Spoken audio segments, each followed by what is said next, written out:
and starting at 9 a.m. Newfoundland on CBC Music. And on the CBC Listen app. For the full broadcast schedule, go to cbcmusic.ca/joy. You know the feeling of finding a really good podcast? Or the feeling of someone always being there, like your favorite radio show? Stream CBC Podcasts, CBC Music, and CBC Radio anytime, anywhere. Download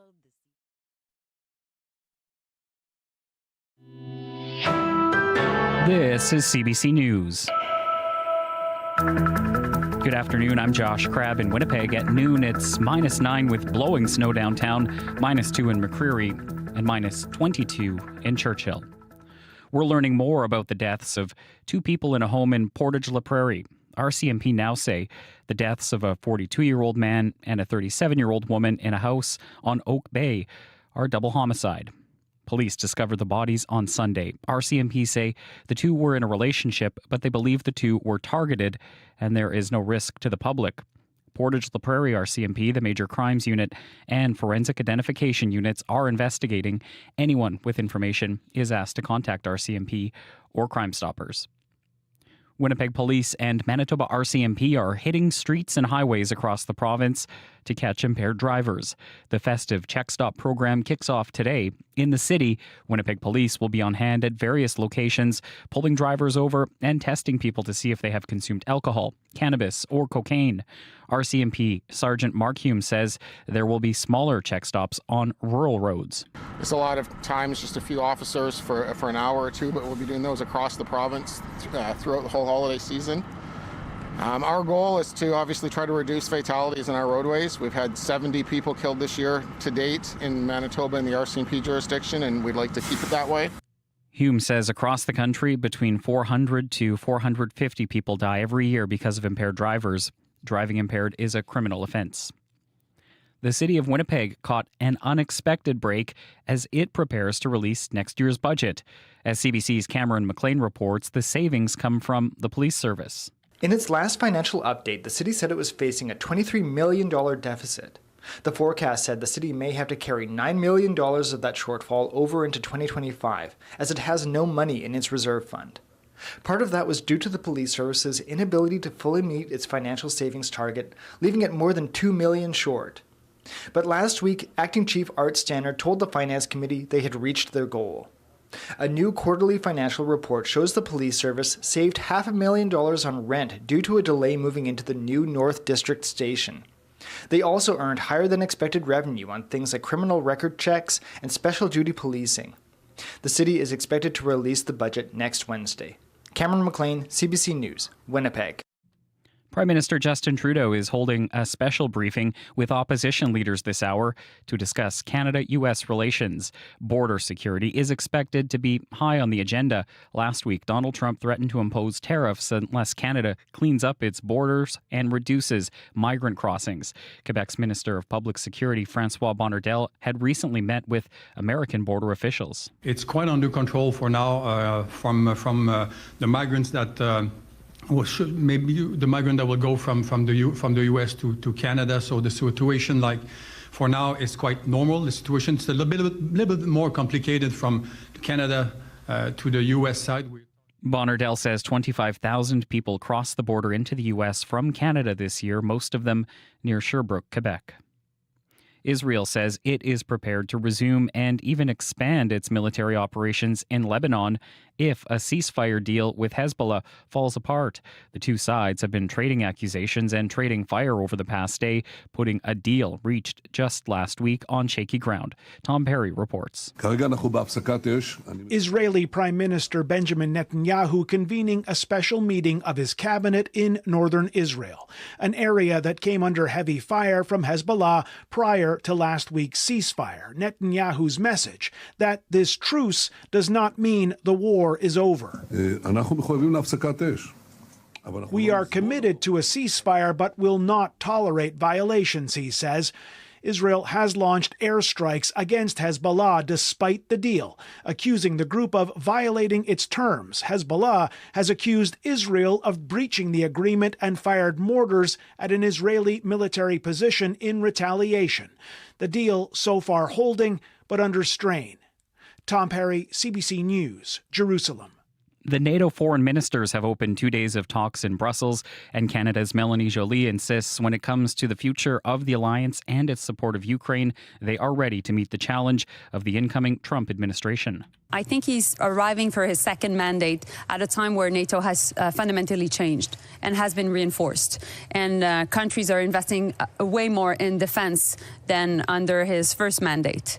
And I think that he is arriving at a time where we are very united in supporting Ukraine. U.S. Secretary of State Antony Blinken is at the meeting one day after the Biden administration announced a new $700 million military aid package for the Ukrainian war effort. And finally, Ed Sheeran will become the first ever international artist to perform in Bhutan.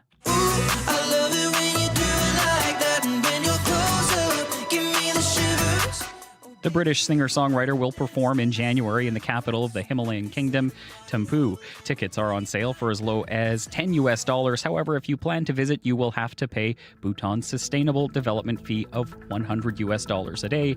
The fee was introduced to support the country's development and preserve its environment and culture. That is CBC News from Winnipeg. Your next local news is at 12:30.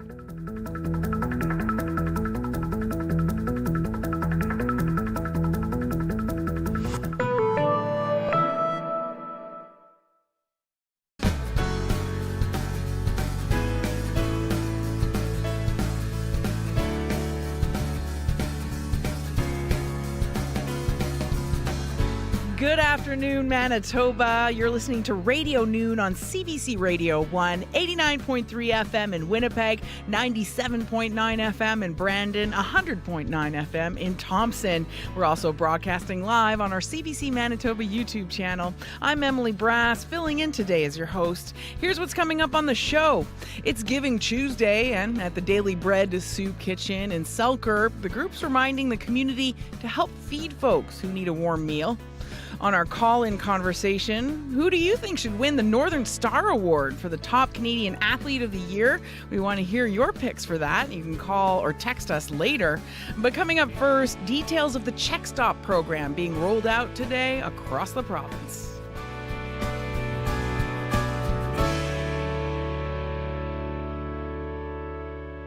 It's 12:07. You're listening to Radio Noon on CBC Radio 1. Well, just this last hour, the RCMP and the Winnipeg Police held a press conference at WPS headquarters. They announced details of this holiday season's Check Stop program. Constable Danny McKinnon, who is a public information officer for the Winnipeg Police, spoke first.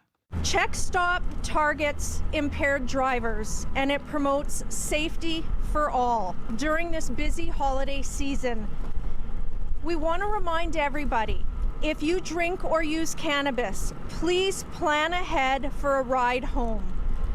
You can avoid criminal charges, and most importantly, will save lives.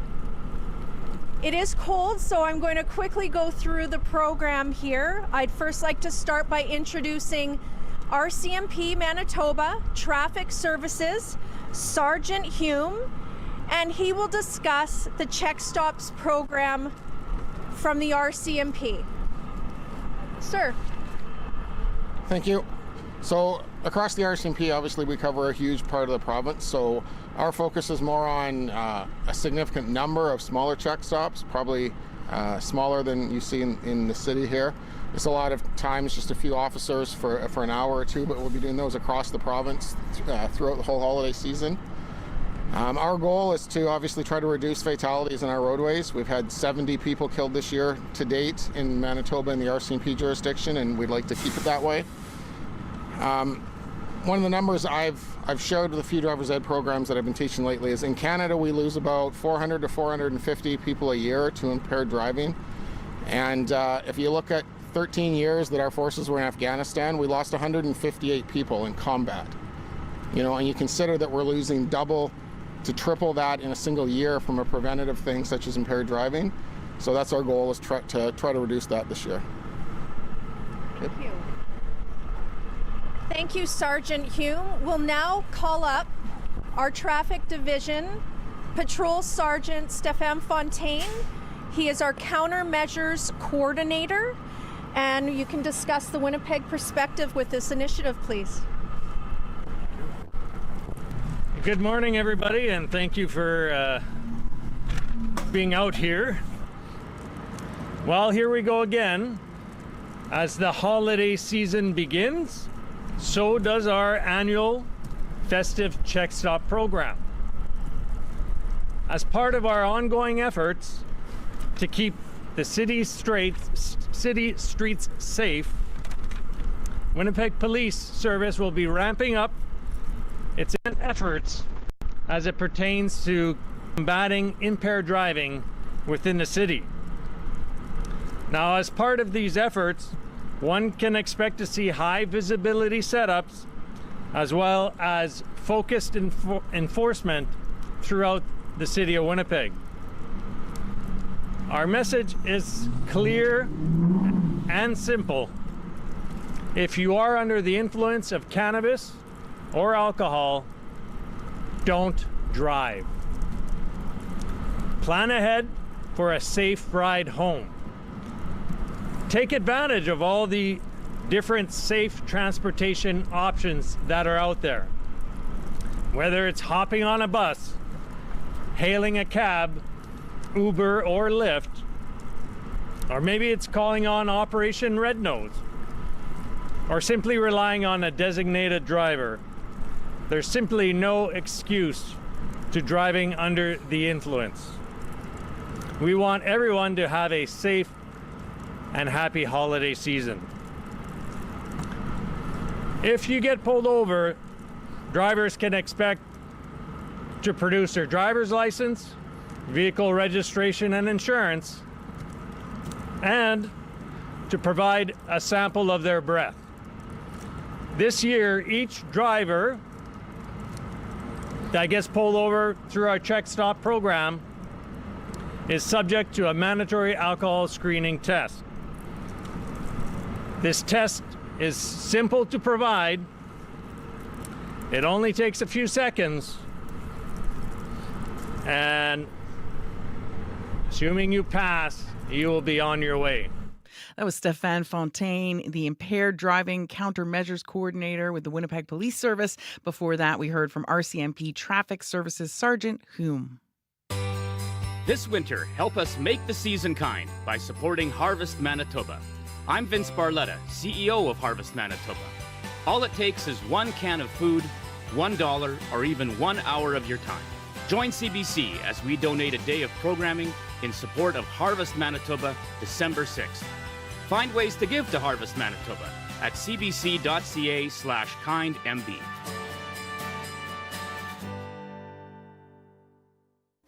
12 minutes after noon, and you're listening to Radio Noon on CBC Radio 1, 89.3 FM in Winnipeg, 105.3 FM in Dauphin, 94.5 FM in the Paw. Right now it's -9 with light snow and blowing snow at the Winnipeg Airport. The forecast for today, periods of snow with an afternoon temperature expected to go up to -6. It's breezy as well, gusts up to 40 kilometers an hour. For tonight, cloudy, good chance of flurries in the evening. The low will be -3 around midnight and then -14 by the morning, and breezy as well, gusts up to 50 kilometers an hour. For tomorrow, a mix of sun and clouds with blowing snow, very windy, going up to a high of -13, gusts 70 kilometers an hour. We are in it now, people. For tomorrow night, partly cloudy with blowing snow in open areas, windy, low -19, and for Thursday, mostly sunny with a high of -13. Friday, increasing cloudiness and another good chance of flurries, going up to a high of -6 on Saturday. Cloudy with sunny breaks, high -1. That's going to feel pretty good.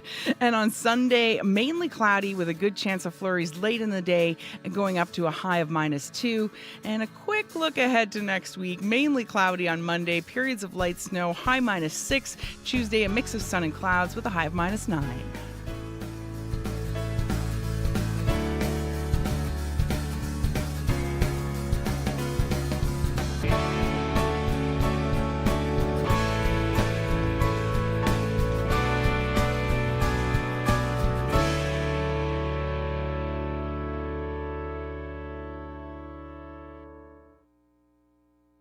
Poor Terry O'Reilly. He's come down with a bad case of brand envy. Was it brought on by a 1960s kids show featuring a talking dog? I don't know, Davy. Or was Terry done in by best-selling knives with a completely fake name? The Ginsu is so sharp it can cut through a tin can.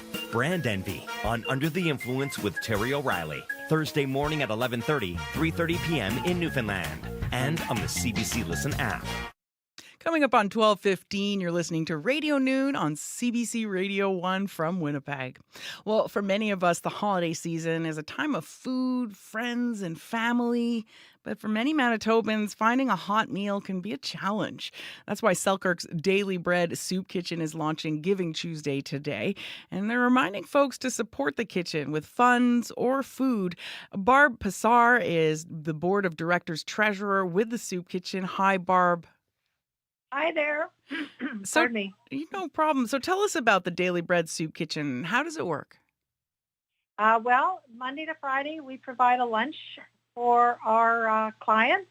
We provide a hot meal on Tuesdays and Thursdays and homemade soup and sandwich on Monday, Wednesday, and Friday. So all week long, all year long, 12 months of the year. And how many people do you feed in a day? We have approximately 60 people a day on a regular day. During a special meal such as Easter, Thanksgiving, or Christmas, we'll get up to 200 people for those meals. So because they're so special, right? Seasonal. Yeah. And Daily Bread is the only soup kitchen in Selkirk. How has the need for meals changed this year compared to previous ones? Well, for myself, I believe that COVID, the beginning of COVID changed a lot for a lot of people.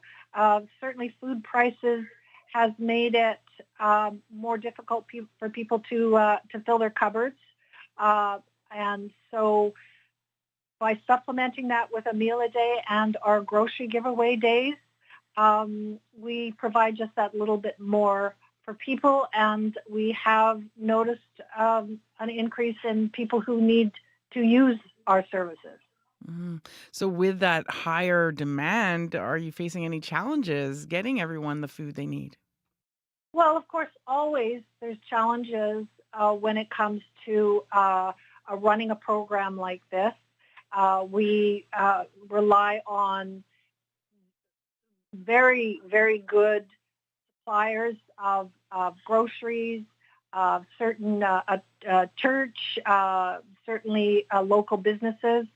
But of course, that is, feast or famine. We either have lots that we can give away, or we're struggling to fill the shelves and to make sure that we can have, good quality products for our lunches as well. Yeah. And, as we've been touching on, today is Giving Tuesday. How can people support your kitchen, not only today, but also going forward? Well, of course, we can always use funds. That's, that's number one. It gives us some flexibility in what we can purchase, because we do have to purchase certain things for the meals, and but also to provide supplies, equipment that always seems to be breaking down, and new equipment. That's always a challenge. Yeah, it's not just the food; it's all the equipment you need to cook it, to store it, and that could be quite pricey too, right? Yeah, exactly. Can be challenging at times. Can be challenging. And so today, being Giving Tuesday, where did the idea come from to go ahead and mark that occasion by calling out for donations? Well, it's not something that we have ever attempted before. We have a very active new volunteer who made us become aware of what Giving Tuesday is all about, and the program itself, and how it's been going on in Canada since 2013. And we decided to use Giving Tuesday as a sort of a jump-off point for the month of December, to just sort of make people in Selkirk aware of what we do here and that they can support us. One of our challenges is always to make our name known in Selkirk. I often get people asking me where the soup kitchen is, what it is. Our clients, of course, know who we are and the people we serve, but not always the general public. So this is a good advertising, Good day. As you touched on, like so many organizations across the country are calling for help on this day in particular. Yeah. Yeah. Kind of a jump off point. Yeah. Mm-hmm. And so you also have something planned for December 19th. What's happening then?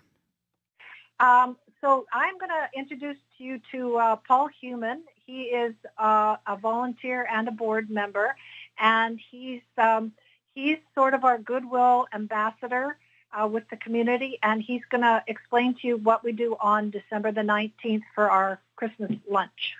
Oh, okay. Good afternoon, Emily. How are you? Good. How are you doing? Good. Yeah, sir. Big surprise. You get an extra guest. There we go. So for December 19th, it's our huge, we like to have a big Christmas lunch that day. And it's our opportunity that for anybody in the community, you can come on out. Now, it's more than just we provide just sort of like your usual standard meal for Christmas time, but we also provide stockings for those that are 12 and under.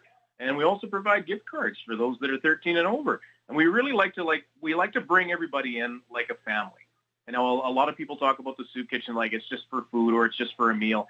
Actually, it's not. It's more than that. It's about family. It's about a place that you're not judged. And our doors are wide open. Everyone's welcome. Yeah. And so what is it like, that vibe that day when you invite hundreds of people to share a meal at the kitchen? What is it like for everyone? It's that same feeling that you would get at a family dinner on Christmas Day. There's music, there's decorations, there's maybe people you haven't seen in a really long time. There's a huge amount of people, I would say, in our dining room, and it's fantastic. And would you mind, just since we didn't know we were going to speak with you, could you repeat your name and title for us, please? Sure. My name is Paul Human. I live here in Selkirk. I'm a board member for the Our Daily Bread Soup Kitchen, and I'm also the community policing officer for the RCMP. Okay. Well, nice to talk with you today. And also to Barb. Earlier we heard from Barb Passar, who's a volunteer with the Daily Bread Soup Kitchen in Selkirk. And to support the kitchen, go to ourdailybreadselkirk.com. Manitoba's the kind of place that draws you in. Every day it's growing, it's changing. Just when you think you've got it figured out, though, there's something new to understand. I'm Marcy Marcusa, host of the CBC Daily Podcast. This is Manitoba. I've covered the news from the rail line in Churchill to the border in Emerson, and it's talking about the local stories that help us understand this place. That's what This is Manitoba is all about. Find it on CBC Listen or wherever you get your favorite podcasts. 12:22, you're listening to Radio Noon on CBC Radio 1, 89.3 FM from Winnipeg. You can also check us out at 95.5 FM in Oxford House and 95.7 FM in Peguis First Nation. Well, country music duo Doc Walker are rolling into Winnipeg this week. They're traveling with the Great Canadian Road Trip, a touring country music show, and they'll be at the Club Region Event Center Thursday, playing some of their toe-tapping hits, as well as some Christmas classics. Here's one of the duo's hits you may hear at the show from their 2001 album Curve. This is Doc Walker with Rocket Girl. She said, I got this hat California from a man on the street whose name is Joe. Have you ever been to California? Well, you really gotta go. She said, I knew a boy down in Miami. He was a welder just like you. I love the ocean in Miami. I've never seen anything quite so blue. And I say, hey, where we going today, Rocket Girl? Tell me what life is like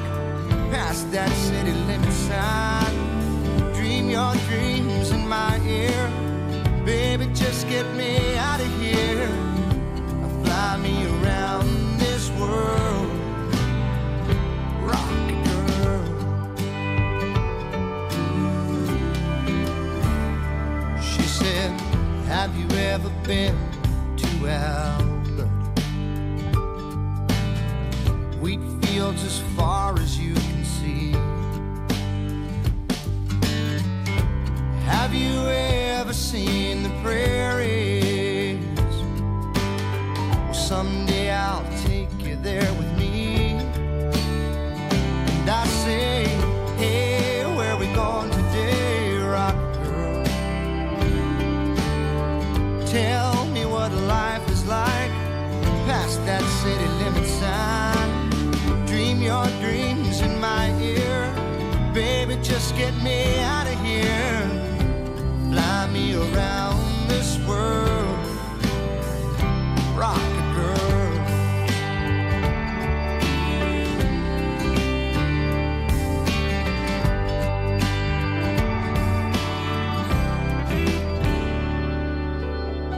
I never tell her she's been busted.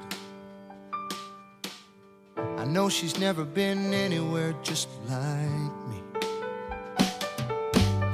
But it makes her feel like Cinderella. And I get to see the world for free. I just say, hey, where we going today, rocket girl? Tell me what life is like past that city limit sign. Dream your dreams in my ear. Baby, just get me out of here. Fly me around this world. I just say, hey, where we going today, rocket girl? Tell me what life is like past that city limit sign. Dream your dreams in my ear. Baby, just get me out of here. Fly me around this world. Around this world. Fly me around this world. Rock the girl.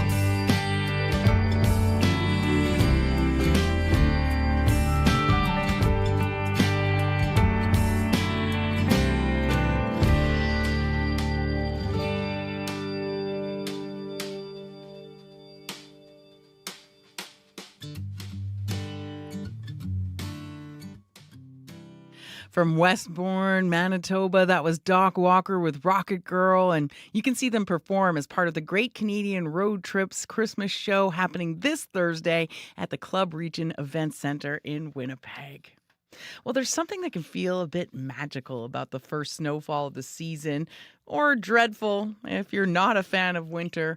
We're a few days past our first snowfall here in Winnipeg, so maybe it's dragging on. But what if it's the first time you've experienced snow? CBC's Hannah Kavanagh hit the streets of Kitchener, Ontario to find out how some newcomers to Canada feel about their first encounter with snow. Funny enough, I like snow because as a child growing up, I've always had this excitement about White Christmas. So I was looking forward to the snow and the Christmas. But even though it didn't snow last year Christmas, but I like the fact that I could see white snow. It excites me a lot. I don't know, I had like this, I would say child fever. When you see snow, you just kind of get excited. But the aftermath of the snow is not good because it gets really cold. But I just like the fact that I am seeing like white snow on the floor. Yes, it really excites me. This year is very incredible. Like you're seeing white everywhere. The whole place, the buildings are all white. This year is just so much. The winter experience is very incredible, like I said, and I really love it. Though I do not like winter period, I prefer summer period. The winter this year, I think it will be pretty good, especially for my kids. They will actually love it. And then for me, no. And you said you have kids. How are they enjoying the snow? They play in the snow, play around. They build snowman with it and all of that. So they love it so much, perfectly looking even forward for next year's winter. So they really love snow. They love this winter period. Yeah, definitely build a snowman in front of our house. Quite cold. Like it's like the first snowfall the last year. It was for half a day and then it melted. But we have this for like 2 days now. Yeah. This is the second day. It just feels like it's going to be harsher this semester, like this year. We are not ready for it. All is fun and games till it comes to the shoes. Good point. You need good footwear for the snow. That was CBC's Hannah Cavanaugh speaking with some newcomers to Canada about their first experiences with snow. The news is coming up, but after that, it's December, and that means it's time for those top 10 lists. And coming up on our call-in, we're going to talk about the top athletes of the year. It was a blockbuster year for Canadian athletes, and we want to hear who you think should win the Northern Star Award for the top Canadian athlete of the year. That's coming up after the news. This is CBC News. Good afternoon. I'm Josh Crabb in Winnipeg at 12:30. It's -9 with blowing snow downtown, -6 in Brandon, and -16 in Thompson. RCMP say the deaths of a 42-year-old man and a 37-year-old woman in a home in Portage La Prairie are a double homicide. Investigators released the information today after police discovered their bodies on Sunday in a home on Oak Bay. The RCMP says the two people found dead were in a relationship, but they believe the couple was targeted and there is no risk to the public. Portage La Prairie RCMP, the Major Crimes Unit, and Forensic Identification Unit are investigating. Anyone with information is asked to contact RCMP or Crime Stoppers. If you're out on the road this holiday season, you can expect to see Winnipeg Police and RCMP looking for impaired drivers. It's the annual Festive Check Stop program. Officers will be pulling over drivers and testing to see if they've consumed alcohol or drugs. Sergeant Mark Hume is with the RCMP. He says so far this year in RCMP jurisdictions, 70 people have died on Manitoba highways. Hume says he doesn't want the numbers going up any further. In Canada, we lose about 400 to 450 people a year to impaired driving.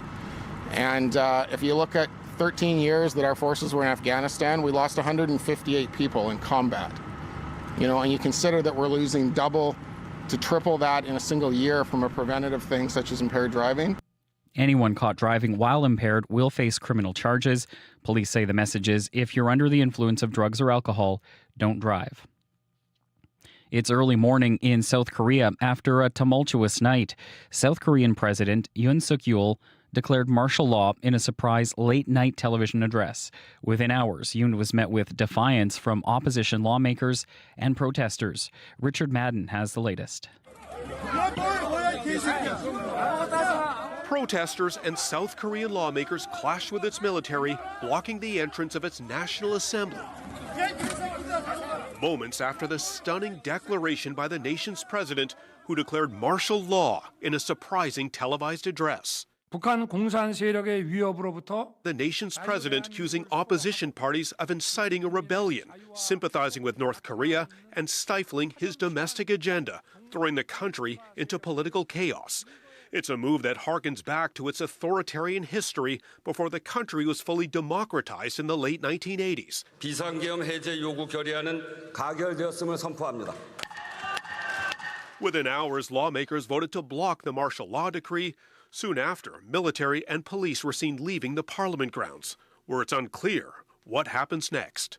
Richard Madden, CBC News, Washington. And that is CBC News from Winnipeg. Your next local news is at 1:30. Thank you, Josh. You're welcome. That's Josh Crabb joining us from the CBC Manitoba newsroom. And in studio with me right now is our weather specialist, Riley Leitchuk.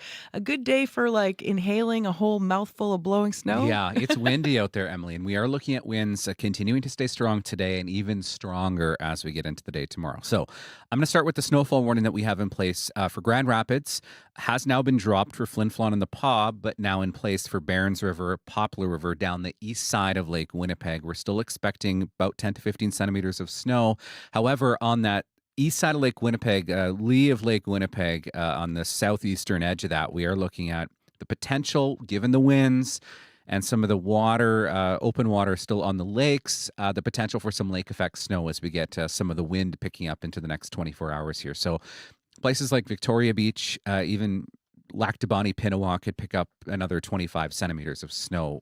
If some of this, Whoa. yes, if some of this lake effect snow materializes, just saying there's that chance that we could see some of that developing through the overnight period tonight, in particular into tomorrow. Weather advisory through northwestern Ontario. This is because of all of the snow that is now tracked into northwestern Ontario and the travel impacts, particularly along the Trans-Canada as you head east. Still a little bit of snow through southeastern Manitoba. Winnipeg looking at periods of snow through the day today, and of course some blowing snow through the afternoon. But places like Flin Flon, the Pas, even as far to the west as, say, Verdun, looking at some sunny breaks through the afternoon today. And then much colder air moves in as we get through the next couple of days. So snow continues really across northern Manitoba, down through northwestern Ontario through the day today. Tapers off to a mostly cloudy sky in Winnipeg. As a warm front pushes through, we'll see our temperatures really warming up. So by midnight, looking at a temperature around -3, -4 degrees, mostly cloudy, a few flurries through the evening tonight. Then a cold front sweeps through, bringing a chance of a few lingering flurries through the overnight period.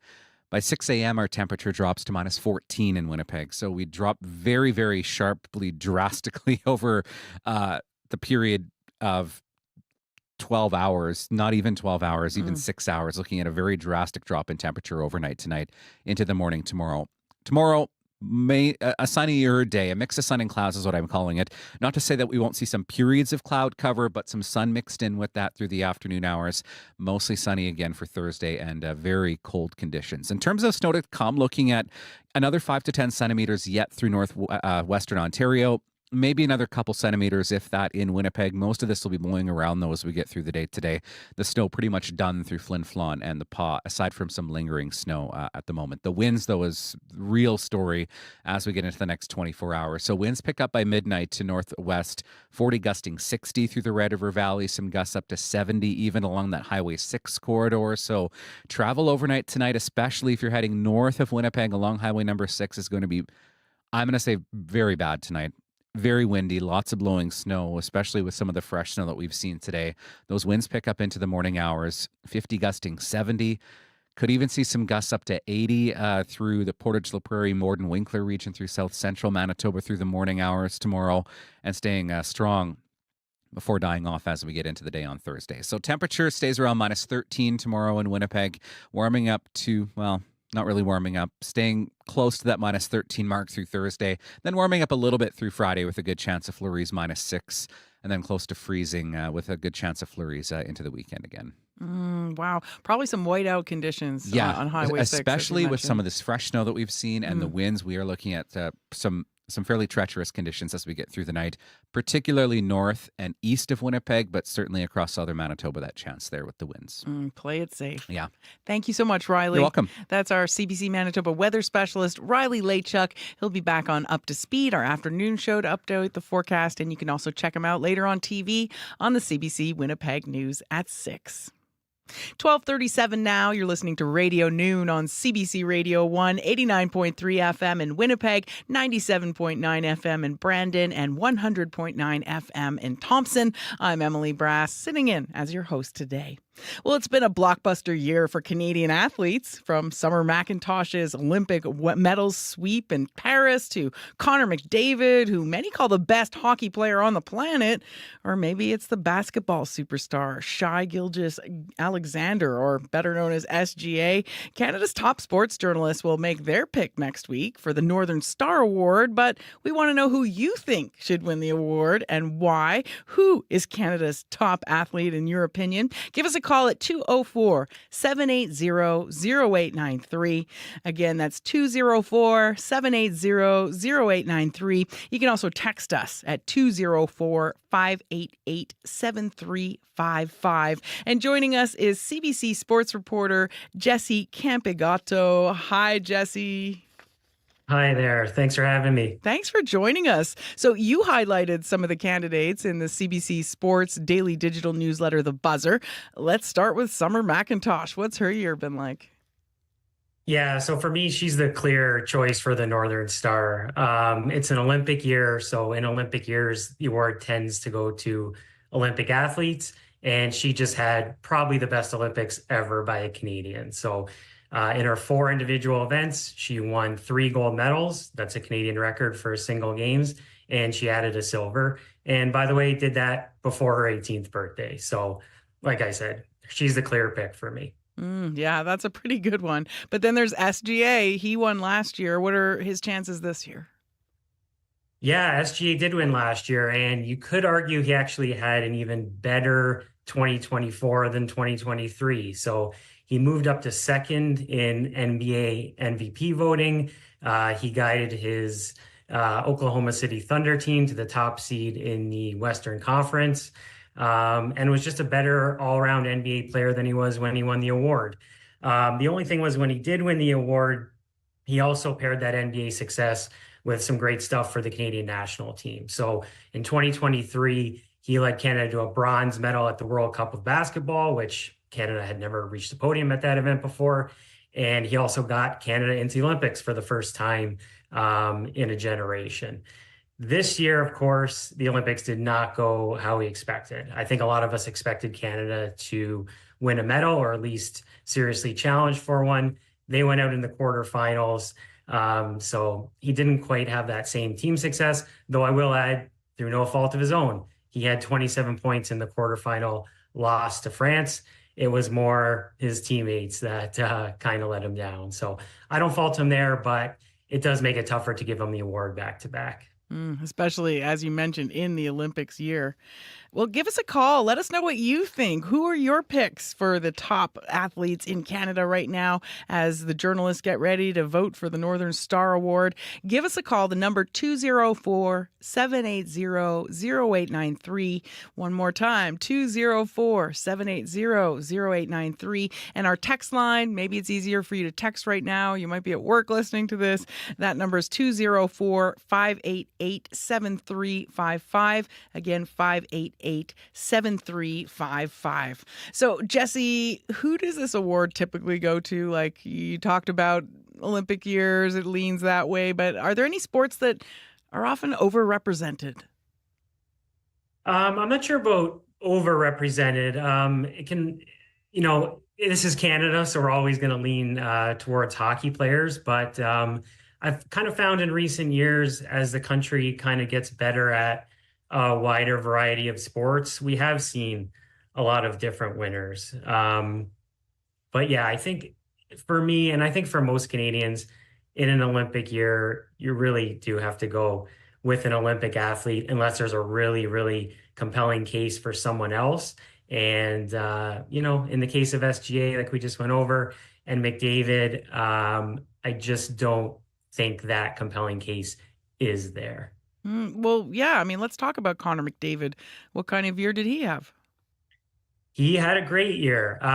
So last season, by his standards, was a little bit not subpar, but not quite as spectacular as we're used to from him. He only finished, and I say only in quotation marks, third in NHL scoring. But of course, he went just nuclear in the playoffs. He ended up with more points in the playoffs than anyone has ever scored in NHL history, apart from Wayne Gretzky and Mario Lemieux. Of course, everyone will remember he almost brought the Oilers back from a 3-0 deficit in the final. They lost by a goal in Game 7, but he still got the Conn Smythe Award, which almost always goes to a member of the winning team. He was so dominant, so spectacular that he won the playoff MVP award on the losing team. So a great individual year, but I guess kind of the same thing you can say about SGA. He just didn't quite get to that championship level of team success. Had he done that, had the Oilers won that Game 7, we might be talking about him as the athlete of the year, but I think he falls just short, maybe because of that. And he did get his award, so we can let him go. Give us a call. Let us know who you think should get the Northern Star Award. 204-780-0893 or text at 204-588-7355. Now, of course, we are talking to you from Manitoba here, Jesse. Who's your pick, maybe if there were a prize for best Manitoba Athlete of the Year? Yeah, I have to go with Brady Oliveira. So he's Winnipeg's own running back for the Blue Bombers. And he had a great year too. He led the CFL in rushing for the second straight season. and he won the league's most outstanding player award. So that award almost always goes to an American, more specifically, an American quarterback. But Oliveira won it this year. Once again, like I said with the other two guys, he just couldn't quite get to that championship level. So hate to bring it up, but the Bombers did lose their third straight Grey Cup. So he didn't quite get it over the finish line there, but another outstanding year for him. And I think he's worthy of at least a mention up there with the finalists this year. Any other Manitoba athletes that come to mind for you? Not off the top of my head. Maybe you can. Did you have anyone in mind? I could kind of yay or nay it. Nick Dembski. Okay, what's the case? I'm being told from the control room. He's apparently a really good bomber who I guess is from here. Okay. Would you give it to him over Oliveira, though? I'm not sure. I would, probably I'd not. stick with Brady myself. Yeah, I think so. Exactly. Yeah. So we are speaking with Jesse Campigato. He's a CBC sports reporter, and this is your last chance to give us a call. Let us know about your pick for the Northern Star Award, which goes to the person considered the most outstanding athlete in Canada. The number to call 204-780-0893 or to text at 204-588-7355. And Jesse, who are some other standout athletes? Like, it was a little hard to come up with the top Manitoba ones, but across Canada, are there other people that maybe won't win this year, but you are looking ahead and thinking they have a good shot in the future? Yeah, so for this year, one of the comments I got of, when you make a list like this, you always get comments saying, oh, I can't believe you left out so-and-so. So one of the ones I got this year was the Canadian men's 4x100 meter relay team at the Olympics. So for me, and I think a lot of Canadians, that was the absolute best moment of the games. As great as Summer's victories were, that sort of upset victory really came out of nowhere. And it's the thing I'm going to remember most about the Olympics. Unfortunately, they're not eligible to win it because a team or a pairing or anything like that can't win. The rules say it has to be an individual athlete. So in that case, sometimes maybe we could single out someone from the team and maybe give it to them as a way of honoring the team in a different way. Usually that'd be Andre DeGrasse, of course, the anchor runner, but he had not a great year. He didn't do very well individual at the Olympics, which was one of the reasons that gold medal was such a surprise. It really came out of nowhere after he didn't really do much in his solo races. So I always like to mention them as kind of an honorable mention, but like I said, they can't win it. Another one I can give you that came up is Freddie Freeman. So he won the World Series MVP for the Dodgers. And a lot of people asked why I didn't include him on my list. It's kind of a tricky situation because he has played for the Canadian national team at the World Baseball Classic. But that's kind of more due to the looser eligibility standards in that event. So he wouldn't be able to play for Canada in the Olympics because he's actually not a Canadian citizen. His parents are Canadian, but he was born and raised in the United States. For the Northern Star Award, though, he could win it. There's actually no clear criteria as far as, strict citizenship requirements. So I expect in that room when they pick it, he'll probably have a few supporters. And I mean, after that World Series, it's a good argument you can make. So, Jesse, we have about 30 seconds left, but before I let you go, I got to mention some athletes that took people's hearts. Cameron Rogers and Ethan Katzberg, who both swept the hammer throws for Canada at the Paris Olympics. Any way they could get a mention or any kind of shot at a big prize like this? For sure. I had them in my sort of honorable mentions as well. So they, of course, both won gold in the hammer throw at the Olympics. So Ethan won the men's, Cameron won the women's gold. No Canadian had ever won a hammer throw gold in the history of the Olympics. They both did it in Paris. So a great accomplishment by them. I just don't think they're quite at the level of the 3 gold medals that Summer won. I think you're right. And I think I'm going to put my money on Summer too. Thank you so much, Jesse. Thanks. Jesse Campingado is a reporter with CBC Sports, and voting for the Northern Star Award happens next week.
I'm getting big 60s vibes from that. That was Jeremy Albino with Rolling Down the 405, and you can hear how Jeremy's latest album came together in his recent interview with Q host Tom Power. And you can find that interview on the CBC Listen app or wherever you get your favorite podcasts. It's 12:52. You're listening to Radio Noon on CBC Radio 1. Australia has passed legislation barring children under 16 years old from access to social media. That's probably caught the attention of a lot of parents here in Canada. CBC's Jack Julian spoke with junior high students to see how they feel about the ban and the impact of social media in their lives. Well, I think we all use social media so much that we just kind of dug ourselves down that we've kind of become dependent on it. But honestly, it doesn't seem like such a bad thing. I think like the benefits could be like mental health, because lots of the time like social media like changes like how you see the world almost. Do you feel that? Yeah, I kind of feel that. Like, I feel like now that social media has just become like the normal thing for everyone to have, it's like, it seems like such a crazy thing that it's not there. But like, if you got rid of that maybe 10 years ago, it would have just been like, it wouldn't be that big of a thing. It would, like, You wouldn't know about it. Yeah. What social media do you use? I use like Snapchat, TikTok, and Instagram. Okay. No, And you could say goodbye to all of those? I don't know if I personally could, but like, yeah, there's probably some benefits to it. I think it'd be a pretty big detox, I guess, but we'd get used to it eventually. I have a lot of friends who live away, so I probably wouldn't get to have a lot of contact with them anymore. And I don't know, no more TikTok. So TikTok is your thing? It's like the most used app on my phone, I'd say. If Canada's Parliament started to work towards something like this, what would you say to them? I mean, I'd say go for it. Like, it's probably better for kids' mental health and stuff. So when you say mental health, what aspects of mental health do you think might be improved by banning social media? Social media has like a lot of ongoing trends that switch like regularly, and that gets people like thinking they have to follow them, and it just like changes how you feel about like how you buy stuff and everything. I think if that happened in Canada, there'd be a lot of like just ways that people would get around it, and it wouldn't even work, because I know in Russia they banned all sorts of social media, and in China, but pretty much everyone has it because they just use a VPN, and all these other sources get out, like all these other social media things, and I think people would just find another way. Yeah. Do you use social media? Like, what are you on? Yes, I use all social media pretty much. Snapchat? Snapchat, TikTok. Yeah. Do you make TikTok. TikToks? Sometimes, yeah. Would you miss that? Yeah, well, I'd mostly miss watching them, that's for sure. And I feel like if they banned it, I'd just find another way. There's definitely like a lot of benefits, but I feel like some people could like not really be okay with that. What do you think social media does to your mental health or to your mind? Like, I feel like seeing like a ton of people, like, because there's a lot of fake stuff on social media, like you can just edit it like really fast, and you can just make other people think like, oh, like that's what I should do, like that's exactly how I should be living, but like but it's like fake, so that kind of just like defeats the whole purpose. So you mean like lifestyle stuff, or ways of walking or talking, or what? Yeah, just kind of like the stuff you wear, like just like in general, just how you act and stuff. I feel like you learn by other people, and you just kind of see someone, you're like, oh, they're cool, and then you just want to do what they're doing. Well, I think it would definitely change my life a lot. Definitely change how I would interact with people, you know. Social interactions, everything. I think it'll be slower to even get messages across. Our like team group chats, everything for sports as well. Like practices, games, like knowing like maybe like no jerseys tomorrow, wear this type of color. It'd be harder to get those messages out, definitely. Mm-hmm. So that would be a negative. Any positives? I think we'd all like interact with each other in real life more. I think that's a positive. But yeah, I think it would be more of a negative for this generation than a positive. Well, I think that if social media is your way to unwind or communicate with people, they don't realize how little time we actually have for that. And there's things that could be banned for adults as well that they'd be upset about. And I think they just don't understand that teenagers, if they want an hour on social media, if they want an hour to watch videos or something, I don't think there's anything wrong with it. And if they want to communicate with their friends, that's okay, as long as there's proper restrictions. Some very thoughtful replies there. That was CBC Radio's Jack Julian speaking with some junior high school students in Halifax. Well, it is just coming up on 1 o'clock, and we're going to speak with the host of Up to Speed. Faith Fundal joins us now. Hi, Faith. Hey, good afternoon, Emily. You were just talking about those changes in Australia. Our tech columnist is going to join us on the program to bring some more details about the potential impact of Australia's new law. Also, coming up on the show, abuse faced by Canadian politicians is on the rise. CBC senior reporter Joanna Rumiliotis has been looking at what's behind this, and she'll bring us that story coming up on the program. Very interesting stuff. Thank you so much, Faith. Thank you. That's Faith Fundal, the host of Up to Speed, which will hit our airwaves at 3 p.m. Thanks to everyone who helped us put together Radio Noon today. Our producer is Wendy Parker. Our studio technician is Marshall Hodgins. Our show director today is Sierra Sanders. And our video technician producing the CBC Manitoba YouTube channel is Kevin Nipatebo. I'm Emily Brass, filling in as your host today, and I'll be back tomorrow. Hope you have a great afternoon. Stay safe out there with that inclement weather. Stay warm and find a good place to get cozy. Have a good one. See you tomorrow.